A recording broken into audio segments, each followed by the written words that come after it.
there, it's Carol Marak at carolmarak.com. Welcome to Solo and Smart, where you receive achievable tips when growing older alone. And today's video is the third assessment of the Aging 101 Starter Kit. And that particular assessment is social connections. So, what does having social connections mean to you? So, think about it and write everything and anything that comes to mind. And here are a few questions to ask that will shift you from negative habits of forming social connections to ones that activate a more social you.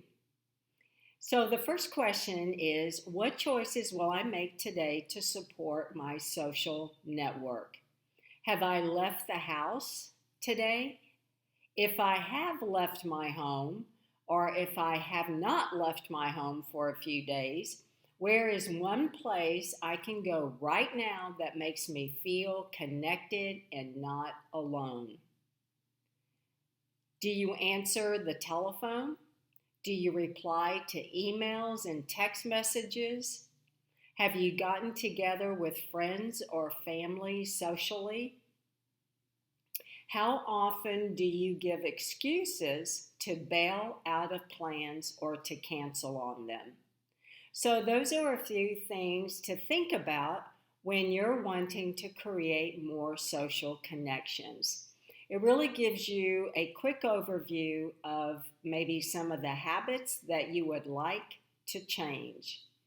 Well, thank you for visiting, and circle back in the next 2 days and I will give you more tips.